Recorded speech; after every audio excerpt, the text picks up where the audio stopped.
Hello, I'm Ronnie Eldridge. Welcome to Eldridge and Company. The Nation is the oldest continuously published periodical in the country. I like to think of it also as the home of the most liberal commentary I can subscribe to. Katrina vanden Heuvel is both editor and publisher, and I'm happy to say she's my guest today, so welcome. Thank you, Ronnie. You know, I'm just starting off with a little thing, but you say you're a progressive periodical. I say you're liberal. The Nation is the oldest continuously published magazine. But, you know, we're now 24/7. I welcome your viewers to come to thenation.com. I consider us first and foremost independent, non-corporate. Right. I think it's a home, a tent for liberals, progressives, conservatives with a conscience, anarchists, socialists. It's just a source of so much information. And I'm very proud that I'm proud that we have readers of all kinds, but the demographic at thenation.com, the largest demographic is 24 to 35. That's great. And I think that speaks to sort of the energy that. Have you seen the increase in recent years? We saw it with Bernie Sanders when he ran for president. And I mean, you know, he is the candidate who attracted the young. And he did it in a serious way. I mean, those rallies were hour-long lectures on issues from Medicare for all, free higher ed. Absolutely. He didn't pander. And I think that's important. It's interesting, he has started a kind of media empire of his own. He streams. Last night he did a town hall on Iran out of DC. And The Intercept, The Nation, The Guardian, we're partners. Not that we're 100% in, but we want to see a media discussion. We want to see a media that raises substantive, serious issues and treats people like participants, not just spectators. Because we were talking about too much of the media, and there are different kinds of media. I mean, the New York Times, you may disagree with things, but it's serious and it's covering the world. The Washington Post infused with Jeff Bezos' Amazon money. And I write a weekly web column for the Washington Post. But cable TV right now, and I hate to say it, I mean, MSNBC, I hired Chris Hayes when he was 28 years old to be the Nation's Washington editor. I admire him. I think he has to follow the news.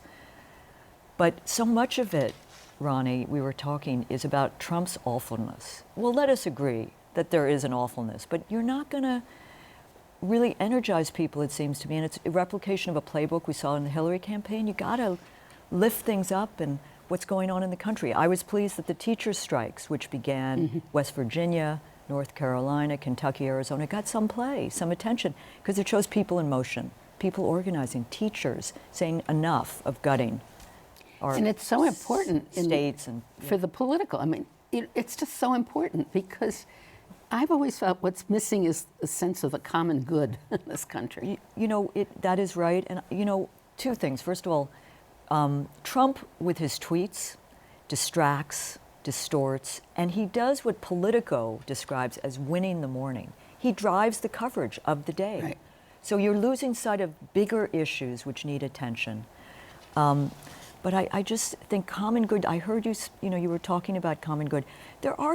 It's tricky because there's such attack on Congress and the gridlock, on government. You want to call out the corruption, you want to call out the abuses, but you also want to say, here's how we can fix it, not tomorrow. Because if you tell people it's so corrupt, they're going to turn away and not understand there are good people who are fighting for the common good. I mean, I'd say Senator Elizabeth Warren, Sherrod Brown, who just this morning laid out a program about how to empower workers in this country at a time of corporate overweening influence. There are people who are being energized at the local level. We're covering a lot of local races because sadly the Democratic Party lost about, as you know, like 1,000 state legislative seats and state houses. And women energized, it's going to be tough because a lot of the women running are running for the first time and running against incumbents. But, you know, people in motion, that's a force. And the fact also is that people want to see new faces. They're tired. I mean, if you believe the public polls about the esteem that Congress is held in, it's very low. But you see, this is where at The Nation we try to both expose the abuses and propose what could, you know. So the Progressive Caucus, largest caucus in the House. Let me tell you about three people briefly. Pramila Jayapal, immigrant rights movement activist, was a state senator in Washington State, is now a congressperson from Seattle. She's doing great work. She's on the Judiciary Committee. Jamie Raskin, state senator in Maryland. yeah. He's on the Judiciary Committee. He's brilliant. I did a Bill Moyer show with him in the studio years ago on the 1% Court. And then there's interesting man named Ro Khanna, who's from Silicon Valley in California, Indian American. His grandfather, I think, marched with Gandhi. But he's speaking about inequality. He works with Robert Reich. He talks about a foreign policy of restraint and realism, and is engaged with the debates of our time. So ideas do matter, and I know that there's frustration about the divisions within the Democratic Party. We saw it with Bernie Sanders and Hillary Clinton in 2016. But these ideas do matter because primaries push candidates to take positions they might not, and I think the party's beginning to define what it will be, and it will be something different in some states around this country, but I do think of Medicare for All, which was off the table years ago. Now there are 5 or 6 people who are probably going to run for president who've signed on as co-sponsors. Higher free education, the fight for 15 minimum wage. Teddy Kennedy was fighting for $7 years ago, and it was seemed utopian. And fair trade. That was McGovern also. Absolutely. Remember? Fair trade, guaranteed job program. At least these ideas are being debated in the political system. But we have to get the people into... These ideas are popular. Oh, I know they are. But how do we activate them? How do we... I mean, you think we're connecting enough people? I think there are so many people that are so distant from the political structure. I agree, and you see it in the numbers. Certainly Yeah. the midterms, 2018, Yeah. numbers are not good. I mean, on the other hand, they're often good for the party out of power. But I still think you see people more energized, more engaged, more connected to the grassroots. But you have to connect the issues I just mentioned, and even more local ones, about rebuilding streets or subway systems working for people, to improving the condition of people's lives. So in this age, with all the different ways of connecting that we have, newspapers are going out of business. The Denver Post is advertising for a new owner. The cable stations are paying it too much attention. Or Right. there aren't, There's who knows what they are. It's You've got things like Sinclair. I know, the right-wing kind of local Fox. Do we get it? And maybe we do, through people locally running for office, attracting other people, and putting them out. You raise a very important question. Michael Copps, the former FCC commissioner, like a New Deal FCC commissioner, would come into our office every few months and say, if your first issue may be, peace and justice or healthcare, but your second issue better be the media, because that's how people are learning about these issues, whether they're being told how do they learn? accurate or dishonest information. So, I think we're in a moment where the gatekeepers are being broken down, the older gatekeepers. So it's a kind of moment when the old order is disappearing, the new one is not yet born, but people are getting news in different ways. It's not going to replicate what newspapers were like, where you did have more unity. There was sort of a water cooler of... So I do think the media is under assault, not just from a White House, which calls journalists the enemies of the people and attacks the idea of journalism as a legitimate check on the executive, but it's also being assaulted by these vulture capitalists who are gutting newspapers. On the other hand, in the short term, there are nonprofit models. There are, in Colorado, as you alluded to, you do have civic-minded people possibly coming in to buy that newspaper. And that's a short term, but it's not the worst. And I think we're going to have to think hard about how to rebuild journalism and not lose sight of it. But people are online, and the Nation's subscription jumped 500% after Trump. We have 4 to 6 million people coming every month, so people are cobbling together. But it's a tough. You ran a wonderful article about ACLU and their new way of organizing locally. Right, about people power and. I have mixed feelings about that article, because I think the ACLU should build its political power and become part of the resistance. Yeah. But I also think we're in a moment, Ronnie, when Trump has led people to lose their bearings.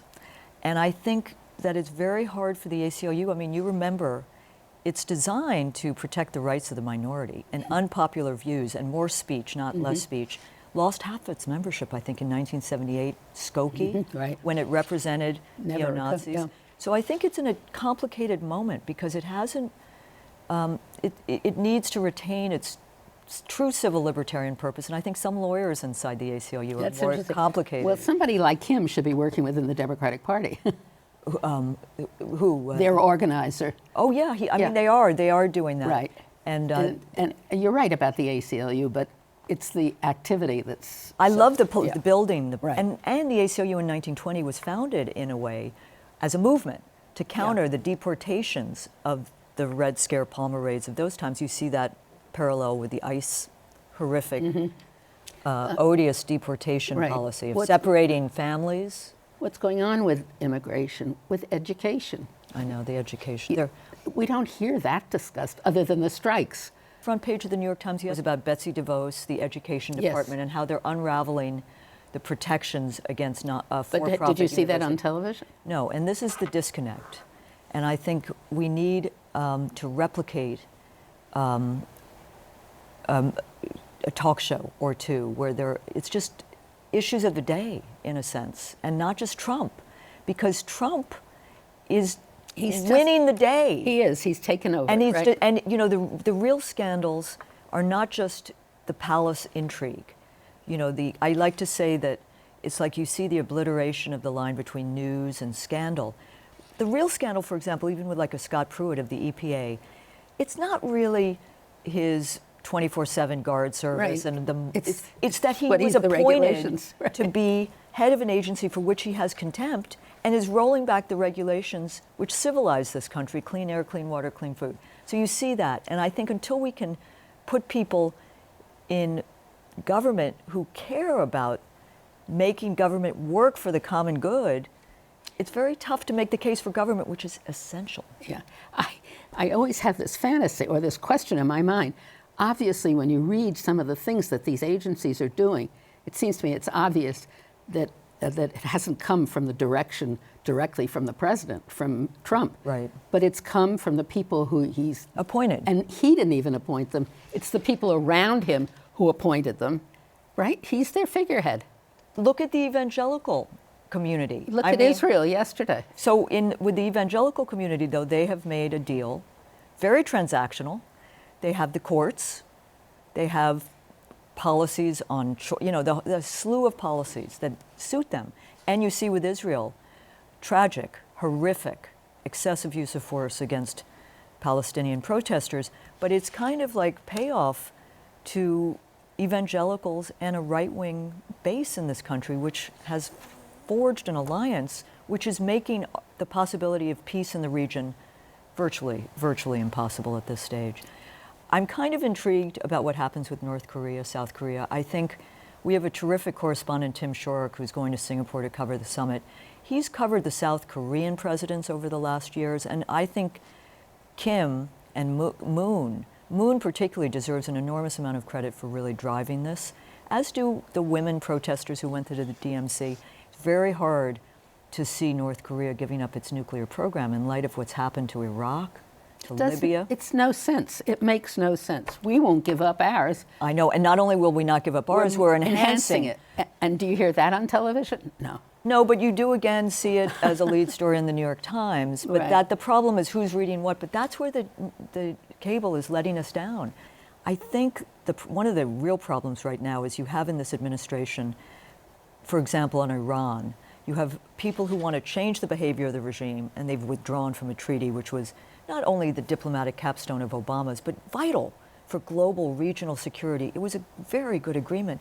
They have people who want to change regimes, and regime change as a foreign policy is a disaster. It's a disaster for security. It leads to blowback. It's going to make us less secure. Look what just happened in Iraq, the election in Iraq.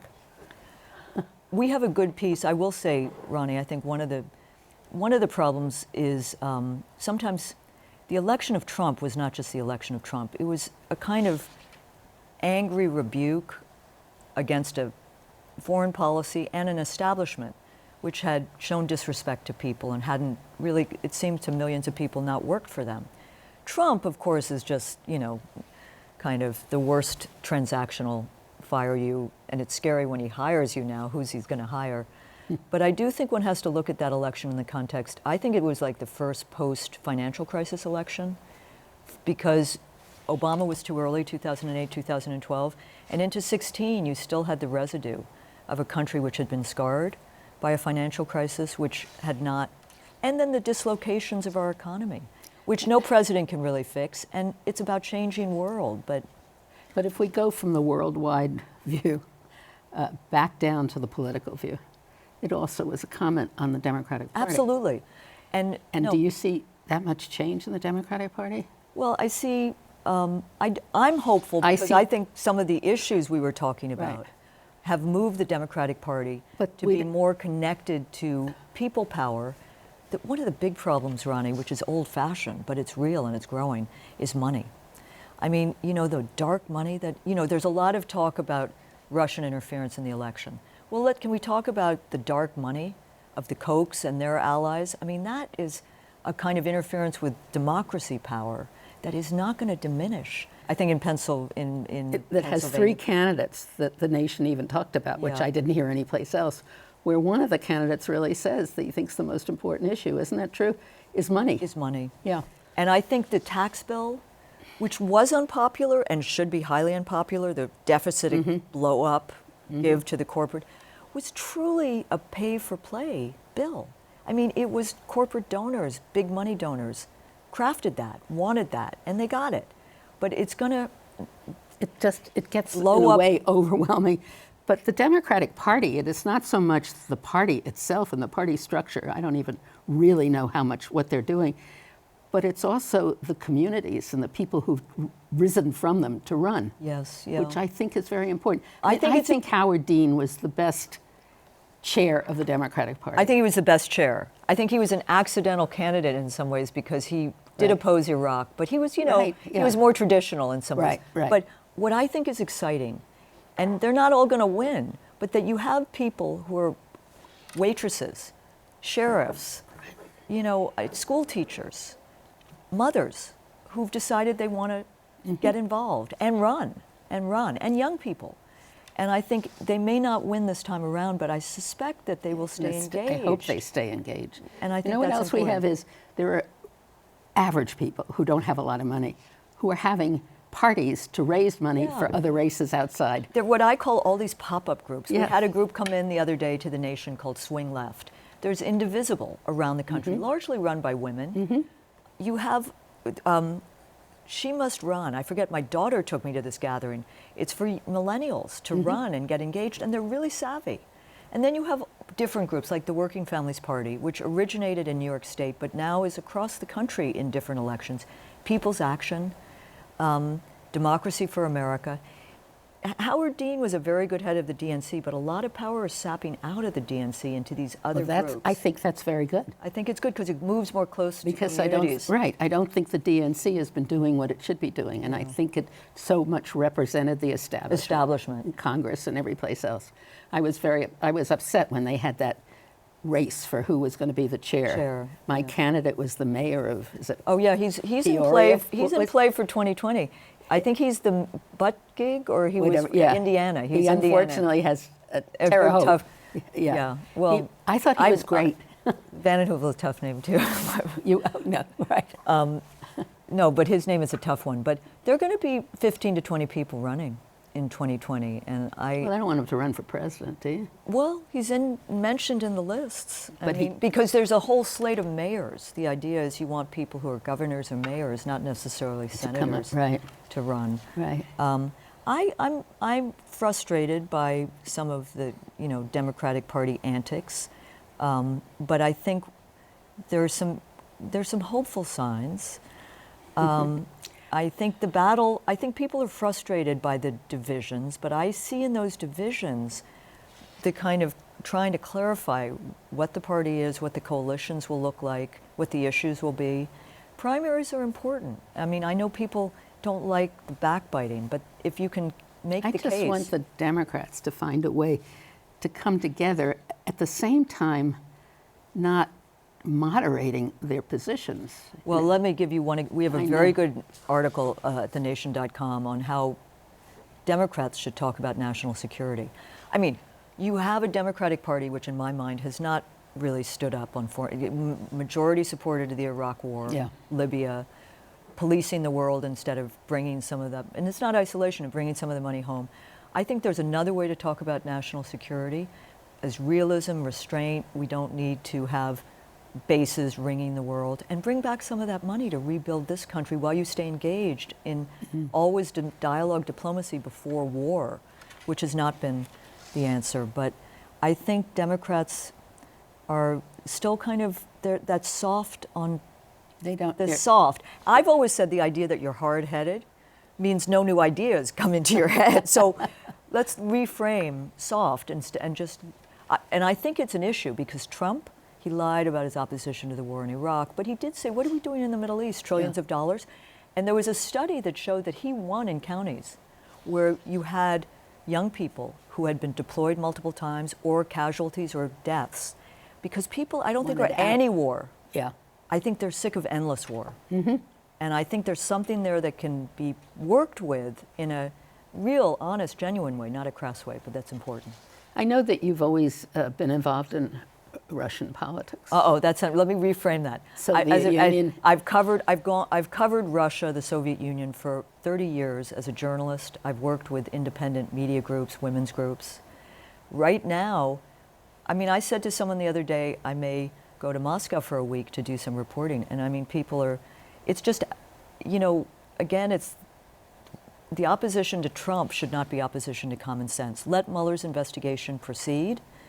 But the escalation of a new Cold War is... Yeah, let's separate the election. Yeah. Let's separate But the escalation of a new Cold War, Ronnie, is very dangerous. First of all, practically, one needs partnership. We needed Russia and Iran now to resolve the horrors of Syria, to halt the nuclear proliferation, which endangers the world. And on, you know, other issues, there need to be a dialogue. And we did have a dialogue in very bad days. The other thing I think about Cold War, and I've covered this because I've seen the impact in Moscow or here, it empowers so-called war parties, it fattens military defense budgets and contractors, narrows space for dissent and discussion and dialogue, and it doesn't help the groups that, you know, are trying to find their, so, you know, I think it's a very, I don't understand. I mean, I think people, because the hatred of Trump has led them to associate anything that would diminish the Cold War as pro-Trump. It's not pro-Trump, it's not pro-Putin. It's common sense that we need to think differently. It's so confusing with Trump, with Russia. And so, but people get caught with that and the ability to disengage and think. Where is Mr. Gorbachev? How old is he now? So Mikhail Sergeyevich he's about 83. He lives outside of Moscow. I think he's one of the extraordinary visionaries. He had a different view of the world. He also opened up his country. He opened the door to democratization. I went there for a conference when it was still the Soviet Union. He was there, of city council members from around the country, around the world. And it was so enlightening because it had been a whole batch of new people elected from city councils in the Soviet Union. You wouldn't know this. We do run a monthly letter from Moscow by an independent journalist, my friend Nadia Ozhgikina.